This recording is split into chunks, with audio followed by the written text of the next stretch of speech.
Thank you for tuning in to ESPN Milwaukee's Double Coverage. You are joined by David Rantisi and Baxter Colburn. And wow, Baxter, what a game yesterday. The Packers edged the Eagles out. I shouldn't even say edge. That's really a bad just word. Use that word, edge? That is a very bad word. I'm just going to say dominated the Eagles 53-20 at Lambeau Field, which puts them at 7-3. I believe the Detroit Lions still hold the tiebreaker as of right now on top of that division. But what a game.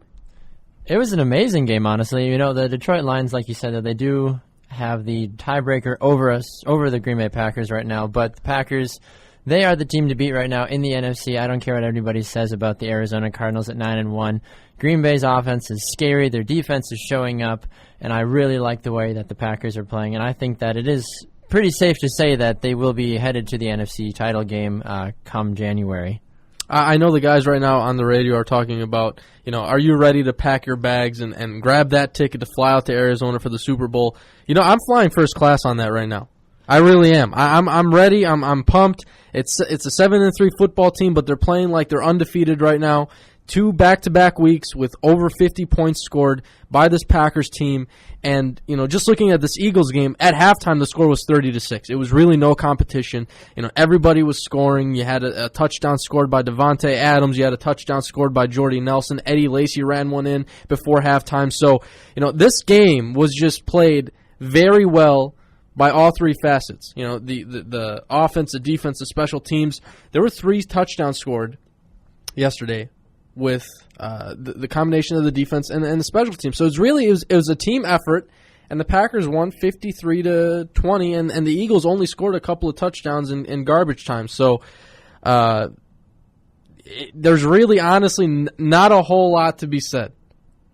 Well, there's a lot that can be said. There's a lot that can be said, but from what we saw yesterday, there's not. You're right. It's just a dominating performance. Exactly, and I had the thought, though, as well, that did Mark Sanchez for the Eagles really just have a fluke game 2 weeks ago when they manhandled the Panthers on Monday night, or is Mark Sanchez still the Mark Sanchez that played for the New York Jets for so many seasons? I mean, he threw 2 touchdowns. He threw for almost 350 yards, so that was impressive, but he did throw 2 interceptions. He did get sacked. One of those interceptions returned for a touchdown by Julius Peppers, which anytime you say Julius Peppers an interception for a touchdown in the same sentence usually means the other team is really bad, or Julius Peppers still has a lot left in the tank, which I think it's a little of each, but Julius Peppers did have a tremendous game yesterday, and he's just had a really, really good season as well. But this Green Bay Packers team is scary. Jordy Nelson and Randall Cobb both over 100 yards receiving yesterday.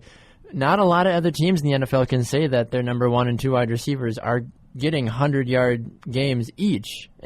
I'm convinced that this Packers team is ready to go to the Super Bowl. You hit on Julius Peppers. He's the first Green Bay Packers linebacker in the team's history to intercept 2 passes returned for touchdowns, which is, it says something about Ted Thompson bringing a guy in as, who's in his mid-30s, who can still play the game at a very high pace, at a very high level, and I think a lot of the Dom Capers haters out there who are saying fire Dom Capers after a poor performance. And they've been saying that for 3 years now, David. Yeah, and that's the thing. They're quiet right now. They're very quiet right now. We saw Julius Peppers have a great game. We had Casey Hayward return a kind of a fluky play late in the game. It was a 49-yard fumble return in the fourth quarter, which put the Packers up 53-13 at that point. But this Packers defense is forcing turnovers. Yesterday, the turnovers for this game, 4 turnovers by the Philadelphia Eagles, 0 by the Green Bay Packers. That is how you win football games. Turnover margins usually tell you who wins the game, and yesterday it was really no competitions. 2 fumbles lost by the Eagles, 2 interceptions by the Eagles, and that was that. The Packers right now are looking like one of the most elite teams in the NFL, if not the most elite team in the NFL, in the NFC. But right now, you kind of got to take a look at the Patriots as well. So I think it's between those 2 teams right now when you talk about the best team in the NFL. I agree with you on that, and I was just about to say the only other team in the entire NFL that I'd be scared about is the New England Patriots, and I want to, jump on that plane to Arizona right now and say, hey, the Packers are going to the Super Bowl, but my biggest concern is the New England Patriots.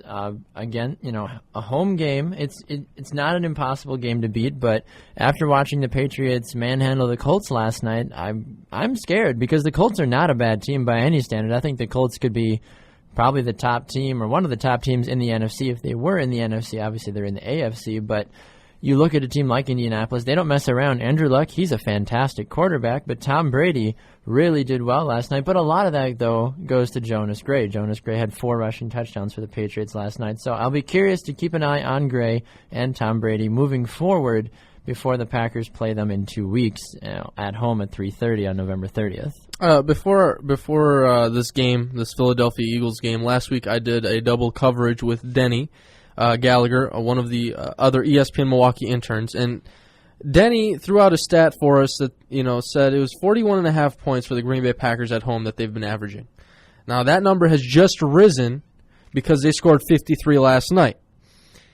Not the Philadelphia Eagles. The New England Patriots come in to Lambeau in Week 13 to play the Green Bay Packers. Now that's a potential Super Bowl matchup. The first question that comes to mind is, do the Green Bay Packers keep that statistic up, and do they keep scoring that many points even against the New England Patriots? And are we going to see a shootout between Aaron Rodgers and Tom Brady? I think the Packers are going to go at least 40-plus against the Vikings this coming week. There's no stopping that. Yeah, it's an away game, but the Packers are hot right now, and the Vikings just can't even beat a team like the Chicago Bears. They lost.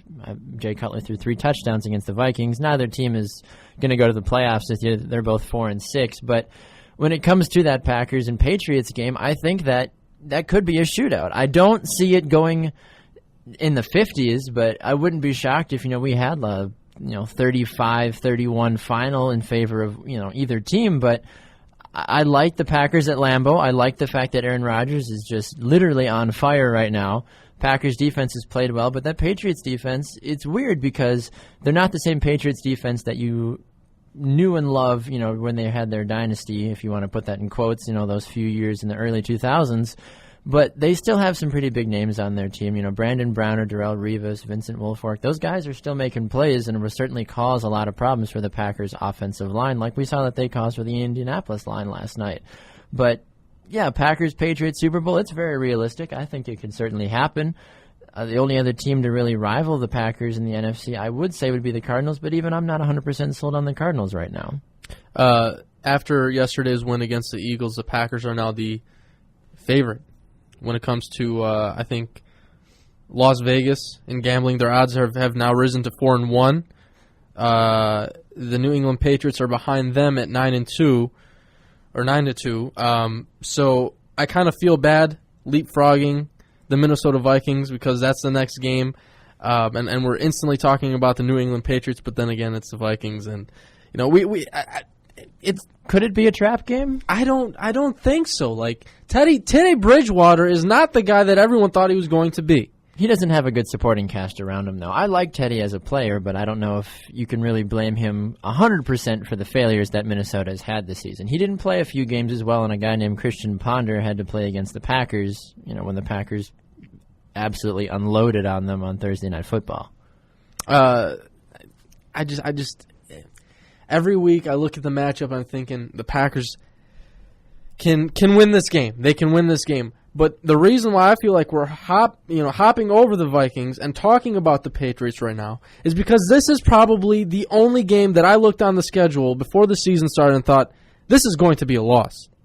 Yeah, this is Tom Brady and the New England Patriots. They know how to win games, home or away. This is going to be a loss. And now that you see how the season plays out, and you're like, well, the Packers are unloading 45 points probably on average now, a game at home. Are they going to do it again against the Patriots? Because that's the next time they play at home. So that's the thing. I don't even honestly. This probably isn't good practice to kind of leapfrog over a game on the schedule, but that we're already excited for this game, and it's 2 weeks away, and there's a game in between the Packers and the Vikings, and we already want to talk about Patriots-Packers. Well, if you thought the fact that, the pictures of Kim Kardashian broke the internet last week, imagine what would happen if Green Bay were to put up 50 points against New England. The internet would just cease to exist as we know it because everybody would be freaking out. Bill Belichick and Tom Brady would be shunned and probably run out of Boston for that matter. Like, it's just, it's hard to tell because, you like the Packers, you like the Patriots. Like, everyone is basically saying that this is a potential Super Bowl matchup. I don't want to overlook a team, though, like the Detroit Lions sitting at Week 17. I don't like the Lions, but right now, if the playoffs started today, Detroit's got the first-round bye, one of the 2 first-round byes in the NFC, and the Packers have a wild card game. So I think we need to get better record-wise before we can really fully punch our ticket to Arizona. If we beat New England, I'm all in. I will buy your ticket, Rantisi. I'll buy Denny's ticket. I'll buy anybody's ticket. Say, hey, let's go to Arizona. The Packers are going to win. But if we can get past New England, I don't think we can be stopped by anybody. And that's the thing. Even if we do lose to a New England team, I'm still not. It's not like the season's going to be over. It's one loss. The Packers are going to be able to, rebound to an Atlanta team at home who isn't very good, but surprisingly at a 4-6 record. They're currently on top of the NFC South. I don't know how that is possible. And then you have a Buffalo and Tampa Bay team. So Buffalo more so than Tampa Bay worries me. I'm not worried at all about Tampa Bay, but Buffalo is just interesting enough to cause issues, but not enough where it's like, oh my gosh, we play the Buffalo Bills at Buffalo. So I guess rather than kind of recapping this Packers and Eagles game, we're just looking ahead. There's not much to recap. One thing I want to kind of, before we do head out, I'm curious as to see Clay Matthews' progression at the inside linebacker position, because Denny and I did hit on it before on Friday, kind of looking ahead towards the Eagles game and saying, the matchup between the Packers and Eagles, and the most interesting aspect of that game is how Clay Matthews is going to line up and match up against a LaShawn McCoy.